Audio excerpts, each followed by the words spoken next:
What is up, Z Fighters? It's Manga Adventures, and I wanted to say thanks for the overwhelming success of this series. It's the reason I got over 8,500 subs, which is crazy to me. Hopefully you'll enjoy this part. I put a lot of thought and effort into it. My apologies for taking so long to get it out. And if you do like it, please make sure to like, comment, and subscribe if you haven't already. So I know you guys want a part 4, and maybe you can help me get to 9K before the end of the month. Although if you're tired of the waits and just want to talk to me about whatever, I have a very active Discord who has like-minded individuals. But enough of self-promotion, let's jump right into the story. We last left off, Goku was teleported to King Kai's planet by the Namekian Dragon Balls to learn advanced ki control. Though Goku isn't the only one who's allowed to get stronger. Guru, having heard the rivalry between Piccolo and Goku, offers to unlock the potential of his fellow Namekian in his pursuit of strength, so he doesn't fall behind. Though he doesn't have long to live, so he needs to get there quickly. Luckily, Dr. Briefs has built an improved spaceship that will allow Piccolo to reach Namek in only 6 days. When Piccolo arrives, he's hit by a wave of nostalgia from his home planet, but at the same time, it doesn't feel like home. It doesn't take him long to find Guru, who does as he promises, using the last of his remaining strength to unlock Piccolo's potential, causing the Grand Elder to fade away. His final words, offering a home to the young Namekian, but of course, Piccolo refuses, not wanting to be dulled by the peace of this world. But he does sincerely thank Guru for what he's done. This is of course a very sad occasion, so Piccolo quickly pays his respects and tries leaving, so the planet has time to mourn, but he's stopped by Nail, who wants to train together as he felt useless when Frieza attacked, and wants the strength to protect his home planet from any new invaders. Of course, Piccolo has nothing to gain from training with a much weaker partner, but he feels this is the least he can do to repay what Guru has done for him. Plus, he understands Nail's desire to grow stronger all too well. So for about 8 months, Piccolo trains with Nail on Namek, also learning about his culture and history.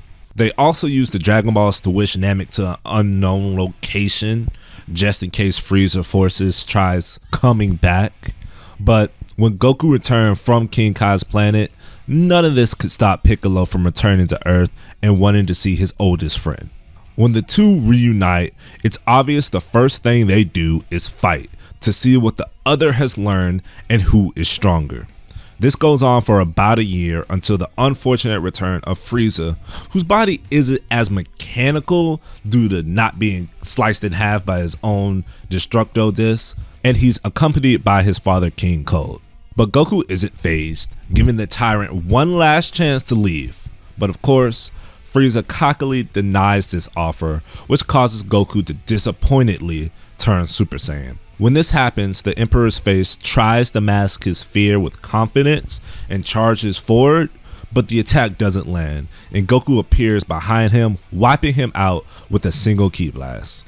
King Cold is in shock, and unlike his son, doesn't try to hide his fear, begging for Goku to let him go. The Saiyan naively powers down and allows him to run back to his ship, but the former king isn't about to let the legendary Super Saiyan live, especially after killing his son. The Empire's reputation would be ruined. Revolts would happen left and right if the word were to spread. So when he leaves Earth's atmosphere, he begins charging up a death ball. Goku of course senses this and lets out a heavy sigh before turning back into Super Saiyan and charging his Kamehameha, which easily engulfs the death ball and Cold ship. As everyone is focused on the explosion in the sky, an unfamiliar young man wearing the Eternal Hermit gi walks up saying, "You're just as amazing as I remember." And before Goku could ask any question, the man's hair turns from black to blonde in an instant, his ki flaring up just like Goku's. The man then attacks with blinding speed, Goku barely blocking his initial strike, and this causes an exchange of blows, with Goku on the back foot the whole time. It was getting so bad, Piccolo took off his cloak and was about to jump in. But just as the mysterious man was about to land a solid punch on Goku's face, He stops and gives a wide smile before powering down and formally introducing himself in front of everyone as Gohan.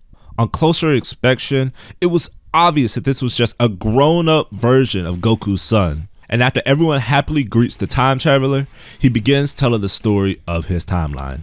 2.5 years from now, Goku will fall ill of a heart virus that ultimately kills him. But the sad times don't stop there, because 6 months later, 2 deadly androids attack and manage to kill Yamcha, Tien, and Chaozu before the arrival of Piccolo, Vegeta, and Krillin. Furious so many people have died already, Piccolo tries his best to fight them by using Kaioken times 20, a technique he was able to pick up by being on King Kai's planet much longer than in canon. But even with this jump in power and the help of Super Saiyan Vegeta, he's unable to fight both of the androids, whose infinite stamina and tag-in attacks quickly kill off Vegeta. Knowing this will be his last stand, he charges up a Maseko as he yells at the cowering Krillin, "Protect Chi-Chi and Gohan." A promise he made to Goku on his deathbed, but will be unable to see out himself. Krillin doesn't hesitate to fly off. The last thing he hears is an explosion, which is followed by Piccolo's ki disappearing, meaning the Dragon Balls are also gone. Krillin soon arrives at Goku's house, frustrated with himself on how helpless he was, and breaks the news to Chi-Chi and Gohan. The young half-Saiyan is in disbelief. First his father, now his friends. His ki spikes up to an incredible amount, amazing Krillin. That's when the idea came to his head. He may never be strong enough to face the androids, but Gohan could be someday. He is the son of Goku after all. He pitches the idea to Chi-Chi, who at first was reluctant, but thanks to Gohan wanting to avenge everyone and the fear of there being no world for him to become a scholar in, she eventually gives in. The training was difficult for the boy who never thought of fighting before now, but thanks to his potential, he's able to quickly surpass Krillin in raw power as the two become best friends due to their master-student relationship. Though Krillin was never able to stop the anger Gohan felt for the androids, which would cause him to rush in every time they attacked the city. And even though he manages to become a Super Saiyan, he still was unable to face both androids. Unfortunately, one day, he catches the androids in a sour mood and they want nothing more than to kill him. It was only thanks to a well-timed solar flare that Gohan was able to escape, though the androids weren't dazed as long as he would hope, and Krillin was blasted from behind. Gohan is ready to head back, but Krillin screams with the last of his breath, "Gohan, listen to your master for once and keep running. You're this world's only hope. A coward like me was going to die eventually." Tears of anger swell up in Gohan's eyes. Not only did he feel powerless, but he was upset at the man who took care of him for so long, calling himself a coward, because in his eyes, he was far from it. From that day on, Gohan adopted Krillin's mindset and never recklessly went into battle, only doing so to save lives, but not engaging in combat longer than he has to, meaning he doesn't die, nor does he lose an arm. He spends the remaining time he has focusing on training with Trunks for the next few years until the time machine is ready, making both stronger than their canon counterparts. When the time machine is done, Gohan is the one who goes back due to having no fear of being erased in that timeline, like Trunks, due to them not understanding how time travel works, to not only warn the current Z fighters about the threat, but also give Goku the heart medicine. After hearing this story, Goku is more than excited to face these foes who was giving Gohan such a hard time, which causes his son to laugh out loud for the first time in a while. With newfound faith in the situation, Gohan heads back to the future, promising his father he would get stronger. With this new information, the Z fighters split up to train per usual. Krillin, Tien, Yamcha, and Vegeta go out on their own, while Goku and Piccolo train together. But after seeing the power of future Gohan, he wants current Gohan to join as a backup. Thanks to the threat of the heart virus, this is the point where Goku begins questioning his own mortality and wants a successor. It takes a major convincing, but eventually Chi-Chi caves in, allowing her son to train if he continues his study immediately after. The 3 years fly by and it's the afternoon before the android attack. In that time, they're able to catch up Gohan, but he still hasn't learned Super Saiyan. Not only that, Piccolo and Goku aren't satisfied with their growth because unlike canon, they've been training together for years. and know if they were to push their limits, they need a new form of training not yet done before, similar to the gravity room of King Kai. Piccolo's at a loss to what they should do, but Goku comes to a realization that it's finally time to once again enter the time chamber. The whole reason he had Bulma make the gravity room in the first place. He explains they could do a year of training in only a day under very extreme circumstances. Piccolo at first doesn't think this is a good idea. If they stay in there for a whole day, they miss the android attack, and Goku chimes in, "That's why you're coming with us. Usually only 2 people can go in due to limitations on food, but since you're a Namekian and don't need food, only water, it's fine for all 3 of us to go in, and as long as you're safe, the Dragon Balls can wish back anyone who dies in the conflict." Piccolo is reluctant, but sees where Goku is coming from and eventually agrees. The day of the androids come while the 3 are still in the time chamber. Yamcha is the first to find 19 and 20 terrorizing the town and gets impaled in the chest. But just like Cannon, Krillin is able to give him a sensu bean, healing the wound instantly. The androids then politely ask where Goku is, and Tien convinces them he knows, flying off to buy some time until the others arrive. This works for a little while, but becoming impatient, Gero shoots Tien in the back with his laser eyes. The Triclops is able to survive this, but is gravely injured as he plummets out the sky, being caught by none other than his old sparring partner Vegeta. "To think a weakling like you ever gave me trouble." He tosses Tien to Krillin, who quickly gives him a sensu bean.